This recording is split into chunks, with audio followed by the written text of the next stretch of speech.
નમસ્કાર વિદ્યાર્થી મિત્રો, આજે આપણે આ વિડીયોમાં દ્વિતીય સત્ર લેખિત મૂલ્યાંકન કસોટી 2025 અંતર્ગત ધોરણ 6માં જે સંસ્કૃતનું પેપર છે એ પેપરના અભ્યાસ માટેનું મોસ્ટ આઈએમપી પેપરનું સંપૂર્ણ સોલ્યુશન કરવાનું છે. વિદ્યાર્થી મિત્રો, જો તમે અમારી ચેનલ ઉપર નવા હોય, પહેલી વાર હોય તો ચેનલને સબસ્ક્રાઈબ કરવાનું ભૂલતા નહીં, જેથી કરીને બીજા વિષયના પેપરના વિડીયો તમને ઝડપથી મળી શકે. પ્રશ્ન નંબર 1 માં આપેલું છે, નીચે આપેલા વાક્યોનું અનુલેખન કરો. 10 ગુણમાં આપણને 5 વાક્ય પૂછાયેલા છે. આપણે એ 5 વાક્યને વ્યવસ્થિત સારા અક્ષરે, સુવાચ્ય અક્ષરે કાંઈ પણ જાતની જોડણી ભૂલ કે વિરામ ચિહ્નોની ભૂલ વગર લખવાનું છે, જેથી કરીને આપણને પૂરેપૂરા 10 માર્ક મળી શકે. મમ નામ રાજ્યસઃ, અહમ છાયા દદામી, અહમ જ્ઞાન દદામી, વૃક્ષાસત પુરુષા એવં માતૃદેવો ભવ. તો આ રીતના વાક્યો લખવાના છે. પ્રશ્ન નંબર 2 માં આપેલું છે, નીચે આપેલી ખાલી જગ્યાઓ પૂરો. ભવતું ભારત છે એ પાઠ અંતર્ગત આ ખાલી જગ્યાઓ પૂછાયેલી છે. નંબર 1, કર્મનિષ્ઠિકમ ધર્મનિષ્ઠિકમ, ભારતમ ભારતમ ભવતું ભારતમ, શસ્ત્રધારકમ શાસ્ત્રધારકમ, રીતિ સંસ્કૃતમ નીતિ સંસ્કૃતમ, ભક્તિ સાધકમ મુક્તિ સાધકમ. તો આ રીતે તમારી યોગ્ય શબ્દ વડે ખાલી જગ્યા પૂર્ણ કરવાની છે. બમાં આપેલું છે જોડકા. પહેલું જોડકું છે, મમ નેત્ર ત્રયમ અસ્તિ, મારે 3 આંખો છે, તો જવાબ આવશે શંકર. વર્ષાકાલે અહમ નૃત્યામી, ચોમાસામાં નૃત્ય કરવું જો, જવાબ આવશે મયુર, મોર. મમ દક્ષિણે સાગર, મારી દક્ષિણ દિશામાં સાગર છે, તો જવાબ આવશે ભારત દેશ. અહમ ફલ દદામી, હું ફળ આપું છું, જવાબ આવશે વૃક્ષ. અહમ પુસ્તકાલયે વસામી, તો હું પુસ્તકાલયમાં, લાઇબ્રેરીમાં હોઉં છું, તો જવાબ આવશે પુસ્તકો, પુસ્તકમ. આગળ જોઈએ. પ્રશ્ન નંબર ક આપેલા છે, નીચેના પ્રશ્નોના જવાબ સંસ્કૃતમાં લખો. 10 ગુણમાં આપણે વિદ્યાર્થી મિત્રો અહીં ટૂંકમાં જવાબ આપેલા છે, આપણે પૂરા વાક્યમાં જવાબ લખવાના છે. નંબર 1, ભવાન કી લેખતી, તમે શું લખો છો? તો અહમ પત્ર લિખતી. ભવાન કી ગાયતી, તો અહમ ગીત ગાયતી. કસ્યા જન્મદિનમ અસ્તિ, તો ધારાયા જન્મદિનમ અસ્તિ. ધારા જન્મદિનોત્સવ કસ્યા વંદના કરોતી, તો ધારા જન્મદિનોત્સવ સરસ્વતી માતુ વંદના કરોતી. ધારા કતિ દીપાન પ્રજ્વલાવતી લયતી, તો ધારા એકાદશ દીપાન પ્રજ્વાલયતી. તો આ રીતે પૂરા વાક્યમાં જવાબ લખવાના છે.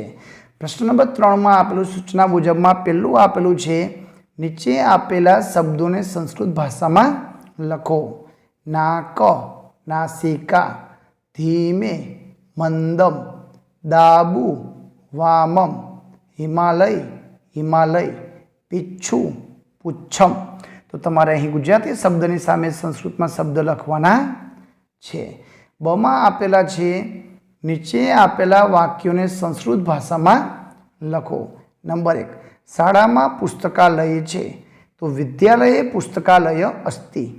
મારી શાળા સુંદર છે, મમ વિદ્યાલય સુંદર અસ્તિ. જમણો પગ આગળ કરો, દક્ષિણ પાદ અગ્રે ગચ્છન્તુ. વિદ્યા વિનયથી શોભે છે, વિદ્યા વિનયન શોભતે. સત્યનો જ વિજય થાય છે, સત્યમેવ જયતે. તો આ રીતે જવાબ લખવાના છે. પ્રશ્ન નંબર 4 માં આપેલું છે, 4 માં ચિત્રને ઓળખી તેનું સંસ્કૃતમાં નામ લખો. શરીરના અંગો આપેલા છે. પેલું આંખ, તો કહેવાય નેત્રમ. બીજું હોઠ, તો કહેવાય ઓષ્ઠ. ત્રીજું વાળ, તો કહેવાય કેસા. નંબર 4 પગ, તો કહેવાય ચરણો. કાનને કહેવાય કર્ણ. તો આ રીતે તમારે સંસ્કૃત શબ્દ લખવાનો છે. બીજું આપેલું છે બમાં, ક્રિયા ઓળખીને તેને સંસ્કૃતમાં લખો. વાંચે છે, તો પઠામી. રમે છે, તો ક્રીડામી. ભોજન કરે છે, ખાદામી. જાય છે, તો ગચ્છામી. નૃત્ય કરે છે, તો નૃત્યામી. तो आ रीते आपणे क्रिया ओळखीने तेने संस्कृतमां लखवानी छे। प्रश्न नंबर 5 में आपेलू है सूचना मुजब में पहलू चित्र जोई तेना आधारे कोष में आपेला शब्द वडे खाली जग्या पूर्ण करवानी छे। अहीं तमने स्कूलनुं चित्र आपेलू है, ए चित्रना आधारे खाली जग्या पूर्ण करवानी छे। अहीं आपणे विद्यालय, द्वाराणी, वृक्ष, स्यूत, क्रीडागणे आवा शब्द आपेला छे। नंबर 1 बालका खाली जग्या गच्छन्ति तो विद्यालयम, विद्यालयस्य पृष्ठे खाली जग्या दृश्यते तो पाछळ वृक्ष देखाई रह्या छे। छात्रस्य स्कंधे खाली जग्या अस्ति, एना खंभा उपर स्यूत थेलाओ छे। छात्रा खाली जग्या क्रीडन्ति तो क्रीडागणे क्रीडन्ति। विद्यालय खाली जग्या सन्ति तो द्वाराणी सन्ति, दरवाजाओ देखाई रह्या छे। तो आ रीते आपणे खाली जग्या पूर्ण करवानी छे। ब मां आपणे आपेलू छे उदाहरण मुजब जवाब लखो। उदाहरण में दर्शाव्या मुजब लखो। हस्त तो हस्तस्य पाछळ स्य प्रत्यय लगावानो छे। कंठ कंठस्य, श्रोतम श्रोतस्य, पाद पादस्य, मुखम मुखस्य, नेत्रम नेत्रस्य। तो आ रीते तमारे जवाब लखवाना छे। एना पछी आपेलू छे उदाहरण में दर्शाव्या मुजब वाक्य बनावाना छे। उदाहरण में आपणे आपेलू छे वीणा आशीर्वाद ददाती, तो वीणानी जग्याए सुजला आपेलू छे, तो पाछळ अपी अपी शब्द लगावीने वाक्य पूर्ण करवानुं छे।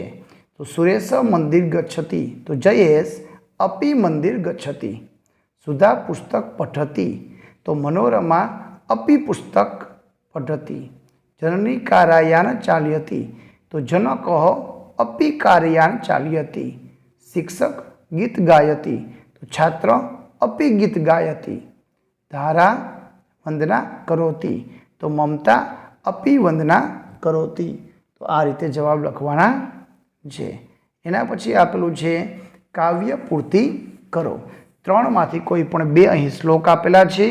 वामम वा पादम शक्ति समृतम हस्तस्य भूषण। 3 श्लोक विद्यार्थी मित्रों आ 3 श्लोक में तमने कया 2 आवड़े छे कि तमने 3 श्लोक आवड़े छे मने कॉमेंट में जरूरथी जणावजो। तो आ हतुं धोरण 6 नु संस्कृतनु पेपरनु सोल्यूशन। विडियो गमे तो लाइक करजो, अमारी चेनल ने सब्सक्राइब करजो, बाजू में आपेलू बेल आइकन दबावी देजो जेथी करीने नवा विडियो तमने झड़पथी मळी सके। आभार, धन्यवाद।